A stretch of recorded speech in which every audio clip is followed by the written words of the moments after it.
Hi అందరికీ. అందరెలా ఉన్నారు? నేనైతే చాలా బాగున్నాను. మీరు బాగుండాలని మనస్ఫూర్తిగా కోరుకుంటున్నాను. ఇక చెప్పిన గదా! నిన్నటి వీడియోలో మే 2 రోజు మా యానివర్సరీ అని జెప్పి, అయితే ఆ రోజు ఈవినింగ్ వరకైతే మీకు నిన్నటి వీడియోలో వ్లాగ్ అయితే చూయించిన గదా! నైట్ 6 గంటలకు కలిసి అందరమైతే ఇక్కడ మా పక్కన శివాలయం ఉంటది. మేమున్న మా క్వార్టర్ నుంచయితే ఒక కిలోమీటర్ దూరంలో ఉంటదనమాట. ఇంతకుముందేమో మేము చాలా సార్లే టెంపుల్‌కెళ్ళేవాళ్ళం. ప్రతి మండే టెంపుల్‌కెళ్ళేవాళ్ళం. కానీ చాలా రోజుల నుంచి అసలు టెంపుల్ గూడా పోవట్లేదు. ఎవరి పనులు వాళ్ళకయిపోయినాయి అన్నట్టుగా అయిపోయిందనమాట. పిల్లలకి స్కూల్ స్టార్ట్ అయినప్పటి నుంచి మొత్తం రోజు మొత్తం బిజీగా అయిపోతుంది. ఇంకా అందుకే చాలా రోజులవుతుంది టెంపుల్‌కెళ్ళక. ఇగ అత్తమ్మ, మామయ్య వచ్చిర్రు గదా! అయితే పోయినసారి అమ్మ వాళ్ళతో వచ్చినప్పుడు గూడా అమ్మ వాళ్ళు, మేమందరం కలిసయితే మంచిగా టెంపుల్‌కెళ్ళి ఒక 2, 3 అవర్స్ అక్కడే స్పెండ్ చేసి వచ్చినాము. ఇగ వచ్చినప్పటి నుంచి మా అత్తమ్మ అంటుంది గదా! శివాలయంకి పోదాం అంటే, ఇగ అందరం కలిసయితే యానివర్సరీ రోజు ఎట్లాగో యానివర్సరీ అని జెప్పి, ఇంకా ఆ రోజే కొంచెం ఖాళీగా ఉన్నట్టుంది. కొంచెం మంచిగుంటదని జెప్పి అందరం కలిసయితే టెంపుల్‌కయితే ఎళ్ళినాము. మా క్వార్టర్ నుంచయితే ఒక కిలోమీటర్ దూరంలోనే ఉంటది. రోజు ఈవినింగ్ టైమ్‌లో అప్పుడప్పుడు వాకింగ్‌కొచ్చినప్పుడు మా సార్ వాళ్ళు ఇక్కడ టెంపుల్ దాకా వచ్చేది ఇంతకు ముందుకు. మా సారు, మల్లేష్ సార్ ఉన్నప్పుడు ఊరికే ఎప్పుడైనా ఖాళీగుంటే చాలు ఊకే టెంపుల్‌కెళ్ళేది. మళ్ళా సార్ ఉన్నప్పుడు గూడా ఇంకా టెంపుల్‌కెళ్దాం రారా అంటే అందరం కలిసి వెళ్ళేదనమాట. కానీ ఆ సార్ ఇక్కడి నుంచి వెళ్ళిపోయినప్పటి నుంచి ఇంకా టెంపుల్‌కైతే చాలా తక్కువ ఎళ్తున్నాము.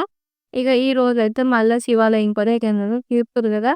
ఇక్కడ ఈ టెంపుల్ అయితే ఎన్‌టీపీసీలో చాలా పెద్ద టెంపుల్ అనమాట. చాలా పెద్దగుంటది. ఇంకోటి ప్రశాంతంగా గూడా ఉంటది. ఇక బీహార్ వాళ్ళైతే నిజంగా చెప్తున్నా పూజలైతే మంచిగా చేసుకుంటారు తెలుసా!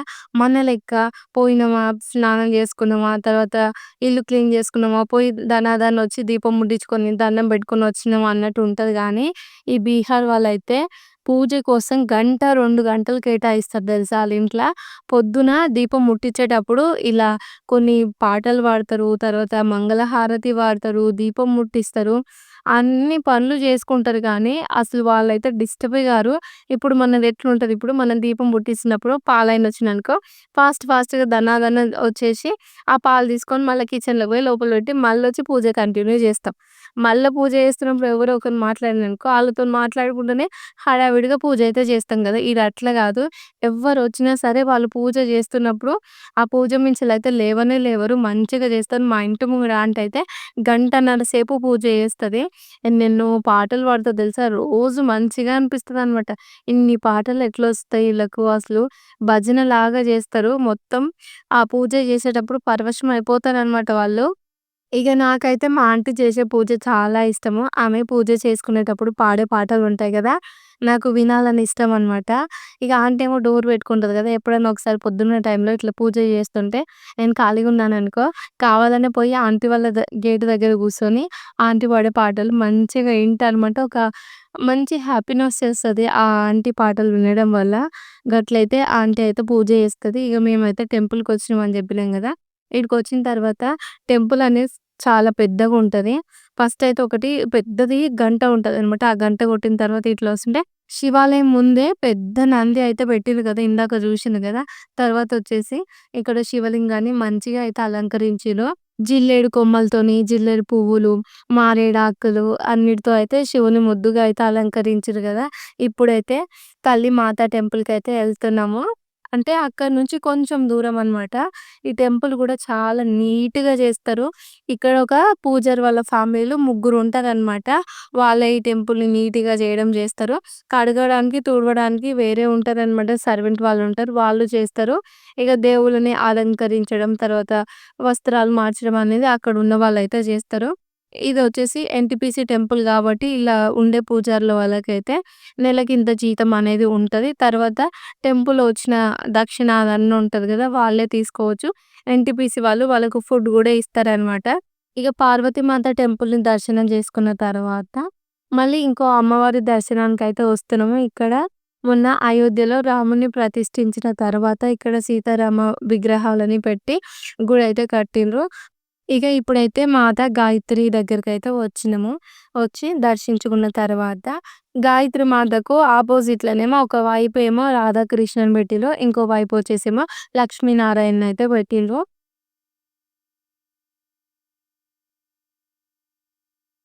ఈ టెంపులు మార్నింగ్ టైమ్‌లో కన్నా రాత్రి టైమ్‌లో వచ్చినప్పుడైతే చాలా మంచిగా ప్రశాంతంగా అనిపిత్తది. చుట్టూ డెకరేషన్ లైట్స్ ఉంటాయి. తర్వాత ఒక్కొక్క దగ్గరనేమో చీకటి, ఒక్కొక్క దగ్గరనేమో లైట్లు, మళ్ళా తర్వాత వాళ్ళు పెట్టే పాటలు, భజనలు ఇవన్నీ ఎందుకో తెలవదు. మనసుకి చాలా ప్రశాంతంగా అనిపిస్తదనమాట. ఇందాక అక్కడ శివుని విగ్రహాన్ని ప్రతిష్ఠించారు. పెద్దగా ఉంటారు. అక్కడ కింద పూల్‌లాగా ఏర్పాటు చేస్తారనమాట. అక్కడ వాటర్ అయితే ఎందుకో మరి ఈరోజు లేవు. రోజు దాంట్లో వాటర్ ఉంటాయి. నైట్ టైమ్‌లో చూస్తందుకు బ్లూ కలర్‌గా కొంచెం షైన్ అవుతూ ఆ వాటర్ అయితే కనిపిస్తాయి. అంత మంచిగా అయితే ఈ శివాలయం ఉంటది. ఇక్కడనేమో పూరి జగన్నాథుడు టెంపుల్ ఉందనమాట. మనకు ఒడిస్సాలో పూరి జగన్నాథుడు రథయాత్ర స్టార్ట్ అవుతది గదా! మంచిగా అయితే జరుగుతదంట. మా ఇంటి ముంగడ ఆంటీ వాళ్ళు పోతే వాళ్ళైతే చెప్పిర్రు. మేము గూడా ఎప్పటినుంచో అనుకుంటున్నాం పోవాలని. కానీ ఎప్పుడు అయినా సరే వీలు అవ్వట్లేదనమాట. ఇంకా ఎప్పుడు పోయి ఇంకా పూరి జగన్నాథుడిని జూస్తాము. ఈడికొచ్చేమో రామ, సీత, లక్ష్మణ, హనుమంతుడిని దర్శనం చేసుకొని హనుమాన్ చాలీసా అయితే పఠించినాం. ఇగ నైటు గుడికి వచ్చినాం గదా! 6:00 ఏమో రెడీ అయ్యి వచ్చినాము. నడుచుకుంటూనే వచ్చినాము. ఇక 8 గంటలకైతే మేము ఇంటికి పోయినాం. మీ అందరితో అయితే ఒక చిన్న విషయాన్ని షేర్ చేసుకుంటాను. ఏంటి అంటే ఈరోజు మా యానివర్సరీ అని చెప్పిన గదా! కానీ ఈ వ్లాగ్‌కి వాయిస్ చెప్పేటప్పుడు అసలు నాకెందుకో వాయిస్ అయితే సరిగ్గా చెప్పరాట్లేదు. తప్పుగా అయితే ఏమనుకోకండి. మేము ఎప్పుడైనా సరే యానివర్సరీకి టెంపుల్‌కైతే అస్సలు వెళ్ళము. ఇంగో ఫస్ట్ యానివర్సరీ అప్పుడేమో విషమ్మకి ఏప్రిల్ 29 తను పుట్టింది గదా! మే 2 మా ఫస్ట్ యానివర్సరీ అప్పుడేమో నేను హాస్పిటల్ ఉన్నా. మా సారొచ్చేమో బీహార్‌లో ఉన్నాడు. అట్లా మా ఫస్ట్ యానివర్సరీ అనేది సెలబ్రేట్ చేసుకోలేదు. సెకండ్ యానివర్సరీ వచ్చేసరికి మేము ఇక్కడే ఉన్నామనమాట బీహార్‌లో. అయితే అప్పుడు లాక్‌డౌన్ రావడం వల్ల అన్నీ క్లోజ్ అనమాట. సో, సెకండ్ యానివర్సరీ గూడా సెలబ్రేట్ చేసుకోలేదు. థర్డ్ యానివర్సరీ అప్పుడేమో మేము ఇంటి దగ్గరున్నాము. ఎందుకు అంటే నేను నవంబర్ టైంలో కన్నయ్య ప్రెగ్నెన్సీ ఉంటే అప్పుడు నేను డెలివరీకని జెప్పి ఇంటికెళ్ళాననమాట. మా సార్‌కేమో అప్పుడు ఒక 2 ఇయర్స్ వరకు అప్పుడప్పుడు ఆన్‌లైన్ క్లాసులు నడిచినాయి గదా! ఆన్‌లైన్ క్లాసులు నడిస్తే వీళ్ళేం చేసిండంటే ఇక్కడ స్కూల్ సరౌండింగ్‌లోనే ఉండి క్లాసెస్ చెప్పాలని చెప్పి మా సార్ వాళ్ళకైతే కండిషన్ పెట్టిర్రు. అయితే పేపర్ కరెక్షన్ ఉన్నప్పుడు వాళ్ళకైతే హాలిడేస్ ఇచ్చిరనమాట. అప్పుడు మా సార్ ఇంటికొచ్చిర్రు. ఇంటికొస్తే అట్లా థర్డ్ యానివర్సరీ అయితే మేము సెలబ్రేట్ చేసుకోవాల్సొచ్చింది. అయితే ఆ రోజు గూడా మా సార్‌కి ఎలాంటి ఎక్సైట్‌మెంట్ లేదు. యానివర్సరీ అన్న హ్యాపీనెస్ గూడా లేదు. ఇక మీ అందరికీ తెలుసు కదా! నాకు చిన్నప్పటి నుంచి నా లైఫ్‌లో ఎలాంటి సెలబ్రేషన్స్ అనేవే లేవనమాట. బర్త్‌డే లేదు, పండుగలు లేవు, తర్వాత ఇంకేం లేవనమాట. కానీ నాకేమో సెలబ్రేషన్స్ అంటే పిచ్చి. మీ అందరికీ తెలుసు కదా! మనకు చిన్నప్పుడు ఎట్లుంటది. మన ఫ్రెండ్స్‌ని, వాళ్ళని, వీళ్ళని బర్త్‌డేస్ చేసుకునేటప్పుడు చూసి, మనకి గిడ గిట్ల బర్త్‌డేస్ ఉంటే బావుండు, అట్లుంటే బావుండు అని చెప్పేసి ఎన్నో అనుకుంటాం గదా! ఇక అవి మన కాలేజ్ టైమ్ వచ్చినంక మళ్ళా మనకి ఫ్రెండ్స్ సర్ప్రైజ్‌లు ఇవ్వడాలు, కేక్ కట్ చేయించడాలు ఇవన్నీ ఎంత బాగా నచ్చుతాయి. అప్పుడే మనం ఇక ప్లాన్ చేసుకుంటాం అనమాట. ఎట్లా అంటే, ఇగో ఇప్పటి వరకు గిట్లుంది గదా! మన లైఫ్‌లో ఎలాంటి సెలబ్రేషన్స్ అనేవి లేదు గదా! ఆఫ్టర్ మ్యారేజ్ తర్వాత మన బర్త్‌డే సెలబ్రేట్ జేసుకోవాలి. యానివర్సరీ జేసుకోవాలి. బర్త్‌డే కొత్త బట్టలుండాలి. యానివర్సరీ కొత్త బట్టలు మన చుట్టూ ఉన్నవాళ్ళు మన యాళ్ళు మనల్ని విష్ చేయాలి. ఆ రోజు మనం స్పెషల్‌గా ట్రీట్ చేయాలని చెప్పేసి ఎన్నో కలలైతే ఉంటాయి. నాకైతే ఇలానే ఉండే. మరి మీ అందరికి ఉన్నాయో లేవో లేదో అయితే ఆ థర్డ్ యానివర్సరీ ఇంకా మేము కలిసున్నాం గదా! సెకండ్ యానివర్సరీ అంటేనేమో లారీ అవునాక అమ్మే క్లోజ్‌గనమాట. వస్తారు. ఎక్కడ పోకుండా అయిపోయింది. మరి థర్డ్ యానివర్సరీ వచ్చేసరికి అంత లాక్‌డౌన్ ఏం లేదు. కానీ అప్పటికి కరోనా ఉంది గదా! ఇక నేను మా సారు యానివర్సరీ అప్పుడు నిన్నాలని జెప్పేసి నా ఎక్సైట్‌మెంట్ అంతా ఇంత గాదు. అయినా గూడా అప్పుడు మేము కొత్త బట్టలు ఏం తెచ్చుకోలేదు. ఇక మా సార్‌కి నేను సర్ప్రైజ్ ఇయ్యాలని చెప్పి నేనే కేక్ జేసిన ఇంట్ల. ఎట్లా అంటే అదొచ్చేసి జ్యూస్ కేక్ అనమాట. మనం ఒక రబ్బీ తయారు జేస్తాము. కొంచెం కస్టర్డ్ పౌడరు, తర్వాత కొంచెం చిక్కని పాలేసి రబ్బీలాగా తయారు జేసి కేక్ పైన పోస్తామనమాట. అప్పుడు కేక్ పీస్ తీసుకొని దానిపైన జ్యూస్ పోసి తినేటట్టుంటది. ఆ కేక్ అయితే చేసినా మా సాయికి సర్ప్రైజ్ ఇయ్యడానికి. కానీ నేను మార్నింగ్ నుంచి ఎంత ఎక్సైటెడ్‌గా ఉన్నానో అసలు మా సారు ఎలాంటి చలనం గూడా లేనట్టును అప్పటికి నేను షాక్ అయితూనే ఉన్నా. ఏంటి ఈ మనిషి ఇట్లున్నాడు అని జెప్పేసి. అప్పుడు నాకు అర్థం కాలేదు గదా! మా సార్‌కి సెలబ్రేషన్స్ అంటే నచ్చవు. స్పెషల్ డేస్ అన్నట్టుగా ట్రీట్ జెయ్యడు అని జెప్పేసి నాకు అప్పటిదాకా తెలీదు నిజంగా జెప్తున్నా. నేనేమో కేక్ చేసి రెడీగున్నా. మా సార్‌తోని కట్ చేయిద్దాం అని జెప్పేసి అంటే ఇద్దరం కలిసి కట్ చేద్దామని. అయితే 7:30 అయితుంది. సార్ ఇంకా కేక్ కట్ చేద్దాం రెడీ అవ్వు అంటే తను అస్సలు అవ్వట్లేదు. కేక్ కట్ చేసేదెందుకు తిందాం అట్లనే అని జెప్పేసి అంటుండు. ఇదేందిరా నాయన ఈ మనిషి ఇట్లుండు యానివర్సరీ పెట్టుకొని కేక్ కట్ చేద్దాం అంటే వద్దంటారని జెప్పేసి నాకు ఒకటే ఆలోచన. ఇగ తర్వాత మా అక్క వాళ్ళుండి రెడీ అయితే ఏమైతుంది కేక్ కట్ చేస్తే అయిపోతదిగా అన్నట్టుగా అక్క వాళ్ళు అనేసరికి ఇంక మా సారయితే అప్పుడు పాయింట్ షర్ట్ ఏసుకుండు. నేనేమో ఇంట్లో ఉన్న సారీ కట్టుకొని ఆ రోజైతే కేక్ కట్ చేసినాము. కాకపోతే నేను ఆ రోజు మా సార్‌ని చాలా డీప్‌గా అబ్జర్వ్ చేసిన. ఆయన ఫేస్‌లో ఎలాంటి స్మైల్ లేదు. ఇది సెలబ్రేట్ చేసుకుంటున్నాం అన్నట్టు లేదు. హ్యాపీనెస్ లేదు. ఏం లేదనమాట. ఇంక నాకప్పుడు తెలిసింది. మా సార్‌కి సెలబ్రేషన్స్ అంటే ఇష్టం ఉండదు. స్పెషల్ డేస్ ఉండవు. అన్నీ నార్మల్ డేసే. మనం సర్ప్రైజ్ ఇచ్చినా నచ్చదు. వేరే వాళ్ళకి ఈయన గూడా సర్ప్రైజ్ ఇయ్యడు అని జెప్పేసి అప్పుడైతే నాకర్థమైపోయింది. అప్పుడు మా సార్ ఫేస్ జూస్తే నాకెంత బాధనిపించిందంటే చాలా అంటే చాలా అనిపించింది. అప్పుడప్పుడే కొత్త గదా! మా సార్ గురించయితే ఒక చిన్న క్లారిటీ వస్తుందనమాట. ఇగ నాకనిపించింది ఇగ ఈయనకు సెలబ్రేషన్స్ అంటే ఇష్టం ఉండదు. స్పెషల్ డేస్ అంటే ఇష్టం ఉండదు గదా! అని జెప్పేసి ఇగ నేను ఏమనుకున్నా మనం ఏంటంటే మనకు ఒక ఆలోచనలున్నాయి అని జెప్పి ఎదుటి వాళ్ళకి జెప్పినప్పుడు కొందరేం చేస్తారంటే మన కోరికల్ని తీర్చడానికన్నా ట్రై జేస్తారు. లేదంటే అందరితో కలిసి సంతోషంగా సెలబ్రేషన్స్ అన్నా చేసుకుంటారు గదా! అయితే ఒకప్పుడు లేనివి ఇప్పుడు ఉండాలి అని జెప్పేసి ఇట్లని అనుకోని సెలబ్రేషన్ చేసుకుంటారు కదా! నేను మా సార్‌కైతే నాకిది ఇష్టము, అది ఇష్టమని ఎన్నెన్నో ముచ్చట్లు జెప్పినా గూడా ఒక్కదానికి గూడా మా సారయితే రెస్పాండే అవ్వకపోయేది. ఇంక నాకే ఇగ మా సార్‌ని చూసి ఇంక నాకు గూడా అలవాటయిపోయిందనమాట. ఏంటి అంటే నా ఇష్టాలన్నిటిని నాలోనే దాచుకోవడం. నేను బర్త్‌డే సెలబ్రేట్ చేసుకోవాలి, యానివర్సరీ సెలబ్రేట్ చేసుకోవాలి, పిల్లల బర్త్‌డేస్ మంచిగా జరగాలి అని జెప్పేసి అప్పటిదాకా ఎన్నో ఎక్స్‌పెక్టేషన్స్ ఉండే. ఇగ మా సార్ గురించి నాకు పూర్తిగా అర్థమైన తర్వాత వీటన్నిటి గురించి ఎక్స్‌పెక్ట్ చేయడమే నేను మానేశాననమాట. ఎందుకంటే ఇప్పుడు మన బర్త్‌డే అనుకో మన లైఫ్‌లో ఉన్న మోస్ట్ ఇంపార్టెంట్ పర్సన్ ఎవరుంటారు? మన హస్బెండ్ ఉంటారు కదా! తనే ఫస్ట్ ప్లేస్‌లో ఉండి మనల్ని విష్ చేయాలని చెప్పేసి ఎంతో హార్ట్‌ఫుల్‌గా మనం కోరుకుంటాం గదా! కానీ కొంతమంది దగ్గర నుంచి అలాంటివుండవు. మెయిన్‌గా అయితే మా సార్ దగ్గర నుంచి ఉండవు. ఈ యానివర్సరీ రోజు గూడా అంతే. ఇగ నాకు తన గురించి అర్థమైనప్పటి నుంచి నేను ఇలాంటి ఎక్స్‌పెక్టేషన్స్ పెట్టుకొని ఇగ అన్ని డేస్ గూడా నార్మల్ డేస్ లాగానే ఉంటాయనమాట. అందుకే నేను నా యానివర్సరీ అయినా కూడా మీ అందరికి నేను స్పెషల్‌గా ఏం కనిపించలేదు. స్పెషల్‌గా గూడా వ్లాగ్ ఏం లేదు గదా! రోజు రొటీన్ లాగే ఉంది కదా! ఇగ అప్పుడు నేను థర్డ్ యానివర్సరీకి గుడికి పోదాం అని మా సార్‌ని అడిగితే, మా సార్ ఇంకేం రాలేదనమాట. అప్పుడేదో వర్క్ ఉందని చెప్పి. ఆ తర్వాత గూడా ఇంక ఎప్పుడు తనేం రాలేదు. మాకు యానివర్సరీస్ రోజు మేము టెంపుల్‌కెళ్ళిందంటే ఈసారే ఫస్ట్ టైమ్ ఎళ్ళినము. అది కూడా అత్తమ్మ, మామయ్య ఉన్నారు. అత్తమ్మ ఎప్పటినుంచో టెంపుల్‌కి పోదామని అడుగుతుంది కాబట్టే ఈసారి అందరం కలిసయితే టెంపుల్‌కెళ్ళాం. వాళ్ళు లేకపోతే మేము పోయేవాళ్ళమే కాదు.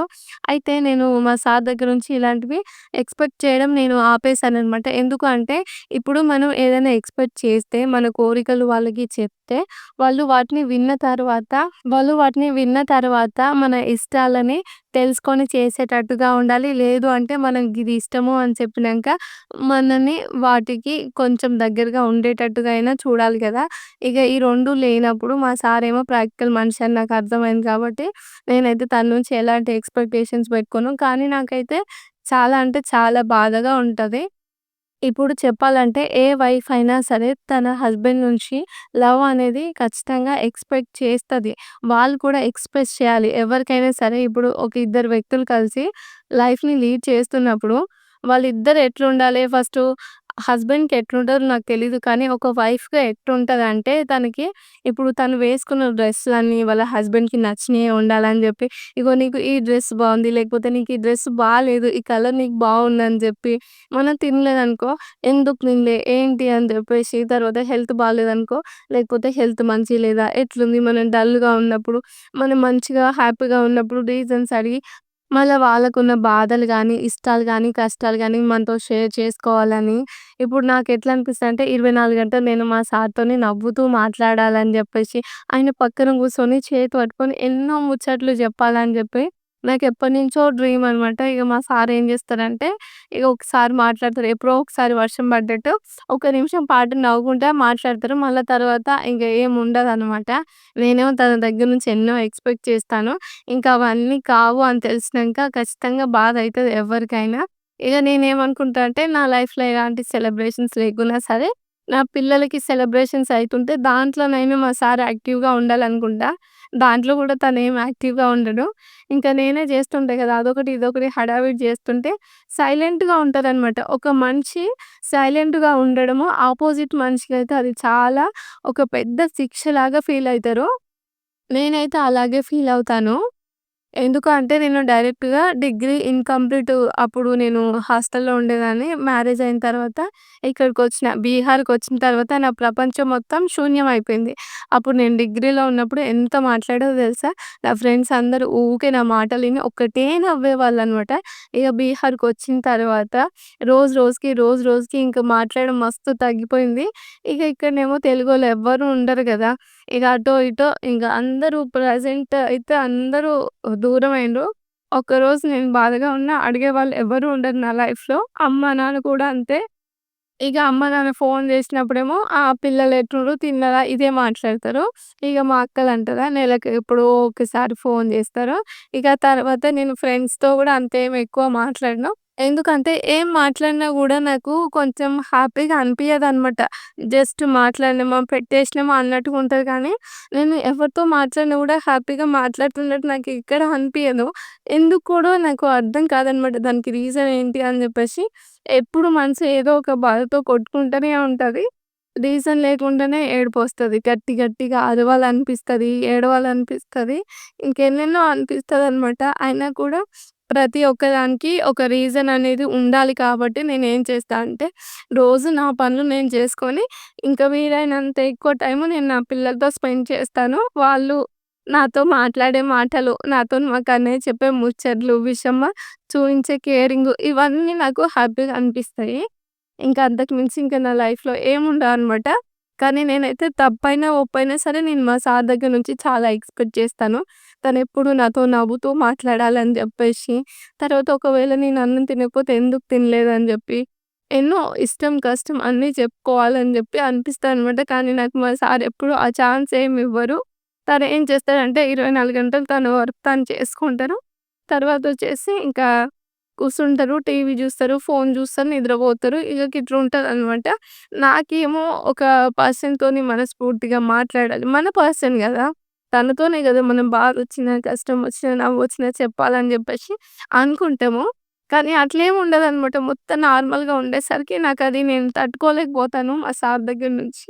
ఇప్పుడు మా లైఫ్ గురించి డిస్కస్ చేయాలన్నా, లేకపోతే పిల్లల లైఫ్ గురించి డిస్కస్ చేయాలన్నా గూడా ఆ ఛాన్స్ ఏం నాకివ్వరనమాట. సో, తనకేదనిపిస్తే అది చేస్తారు. దానివల్ల మంచి రిజల్ట్ వచ్చిందనుకో, సరే ఓకే అనుకుంటారు. ఒకవేళ దానివల్ల కొంచెం నెగెటివ్ వచ్చినా గూడా, ఓహో! నువ్వు ఆ రోజు చెప్పినావు గదా! ఇది మన మంచి కోసమే అని జెప్పి, ఒక చిన్న ఐడెంటిఫై థింక్ గూడా తను చెయ్యరనమాట. నాకదే బాధనిపిస్తది. ఒకవేళ మనం ఏదైనా విషయం చెప్పాలనిపిస్తే, మా సార్ కొంచెం ఇట్లా కళ్ళన్నీ పెద్దగా చేసి చూసినట్టు నాకనిపిస్తది. నేను ఆ విషయాన్ని అక్కడికే ఆపేస్తాననమాట. రోజు నేను తనని ఇరిటేట్ చేయాలని జూస్తా. అట్లనన్నా కొంచెం నవ్వుతారేమో, లేకపోతే కొంచెం మాట్లాడతారేమో అని జెప్పేసి ఎంత ఇరిటేట్ చేయాలని జూషినా నేను పోయి ఆయన దగ్గర పోయి నేనే నవ్వుతా కావాలని. కానీ తనైతే నవ్వను గూడా నవ్వడసలు. తన పనేదో తను జేసుకుంటూ ఉంటారు. కానీ తనకు తెలియని విషయం ఏంటంటే నేను చాలా ఒంటరిగా ఫీల్ అవుతున్నా అని జెప్పి ఒకవేళ ఈ వీడియో చూస్తే తనకు అర్థమవుతదేమో. నేను నా బాధ ఒక ఆడపిల్ల పడే బాధ ఉంటది గదా! నాలాగా ఎంతోమంది ఉంటారు గదా! వాళ్ళందరికి వైపు నుంచి నేను ఈరోజు ఎక్స్‌ప్రెస్ చేయాలనుకుంటే అసలది నా వల్ల అవ్వట్లేదనమాట. నేనేం చెప్తున్నా గూడా నాకు తెలియట్లేదు. ఒకవేళ మీకేమైనా అర్థమైతే ఓకే. తప్పుగా అయితే అర్థం జేసుకోకండి. ఇక్కడ నేను ఒక్కరిని గూడా నెగెటివ్ ఏం చేస్తలేను. ఎవరి ఆలోచనలు వాళ్ళకుంటాయి. అది కరెక్టే. కాకపోతే మన లైఫ్‌లోకొచ్చిన తర్వాత ఇప్పుడు వైఫ్ అండ్ హస్బెండ్స్ అన్నప్పుడు ఇద్దరి ఆలోచనలు ఈక్వల్ ఉండాలనమాట అలా. ఒకరి ఆలోచనలు ఎక్కువుండి, ఒకరికి తక్కువ ఐడెంటిఫై ఉండి, ఒకరికి ఎక్కువ ఐడెంటిఫై ఉన్నా గూడా ఈక్వల్ అనేది కాదనమాట. ఇప్పుడు ఇద్దరు కలిసి ఉండాలంటేనే సగం, సగం సమానం అంటారు గదా! మరి అలా సగం, సగం సమానం అయినప్పుడు మంచి, చెడు, ప్రేమ, కష్టం, సుఖం ఇవన్నీ సగం, సగం బ్యాలెన్స్ చేసుకోవాలి. అంతేగాని నువ్వు చేయాల్సిన పని ఇదే. వంట పని, పిల్లల పని, తినడం, ఉండడం. నీకేం బాధ లేదుగా అంటే అది ఎవ్వరికి కూడా సరిపోదు తెలుసా! అది ఎక్కువ బాధనే అయితది. ఎందుకంటే ఒక లైఫ్‌లోకి ఒక పర్సన్ వచ్చిన తర్వాత వాళ్ళతోనే అటాచ్‌డ్ ఉండాలి. వాళ్ళే జీవితం అనుకోని బ్రతికే ఒక అమ్మాయికి అవతల వాళ్ళ నుంచి గూడా కొంచెం లవ్ అనేది ఎక్స్‌ప్రెస్ చేస్తది. మొత్తం జీరో ఉండేసరికి ఏంటి నువ్వేంటి చెప్పేది? ఓకే. నువ్వు జేస్తున్నావు గదా! నీ ఇష్టం వచ్చింది నువ్వు జేసుకో. నా ఇష్టం వచ్చింది నేను చేసుకుంటా అంటే అది అసలు ఎప్పటికి వర్కౌట్ అవ్వదనమాట. ఒక లైఫ్‌లో సంతోషంగా ఉండాలంటే ఇద్దరు కలిసి ఉండాలి. కానీ ఉన్నామా? లేకపోతే లేదా? అన్నట్టుగా కాకుండా అట్లుంటది ఏది కూడా ఒకరికి హ్యాపీనెస్‌కైతే రీజన్ అనేది అది కానే కాదనమాట. మంచిగా ఉండాలి, కలిసిమెలిసి ఉండాలి, ప్రతి విషయం నవ్వుకోవాలి. ఒకవేళ మనం ఇప్పుడు బయటికెళ్తున్నా గూడా ఇగో నేను గీడికెళ్తున్నా అని జెప్తే ఆళ్ళేముంటది ఎంత సంతోషం ఉంటది, ఎంత హ్యాపీనెస్ ఉంటది. ఈ చిన్న చిన్న విషయాలు ఎందుకు జనాలు పట్టించుకోరో గూడా నాకు అర్థం కాదు. ఓకేనా. ఇప్పుడైతే నేను మా సార్ గురించయితే నేనెక్కడ నెగెటివ్ చెప్పలేదు. తను ప్రాక్టికల్ మనిషి. నేనేమో లవ్ ఎక్స్‌ప్రెస్ చేస్తా. అందుకే నాకు బాధయితది. తనేమో మంచిగనే ఉంటారు. తను అన్నీ చూసుకుంటారు. మా సార్ గురించి చెప్పడానికి నన్ను పట్టించుకోవట్లేదు అనే బాధే తప్ప ఇంకా ఎలాంటి విషయంలో గూడా నాకేం బాధ ఉండదు. తనొక మంచి కొడుకు, మంచి హస్బెండ్, మంచి బ్రదరు, మంచి మరిది చాలా గ్రేట్ అనమాట. ఈ రోజులలో మా సార్ లెక్క ఎవ్వరు ఉండరు. ఇదైతే నేను 100% చెప్తాను. వాళ్ళ ఫ్యామిలీని మంచిగా అంటే మంచిగా చూసుకుంటారు. తనకైతే స్వార్థం అనేదే తెలీదు. కానీ నన్ను మాత్రం పట్టించుకోరు. అంతే. ఇదంతా వీడియోలో ఎందుకు చెప్తున్నానంటే, ఈ రకంగానైనా నేను చెప్పే నా బాధ మా సార్‌కి అర్థం కావాలని చెప్తున్నాను. అంతే తప్ప ఇంక నాకు వేరే ఉద్దేశ్యం అయితే లేదు. ఏదనిపించిందో అది చెప్పినా, ఒకవేళ దీని గురించి డిస్కస్ చేయాలంటే రేపటి వీడియోలో చెప్తాను. ఈ వ్లాగ్ అయితే ఈడికే ఎండ్ చేస్తున్నాను. ఓకేనా ఫ్రెండ్స్. బాయ్ మరి. Good night.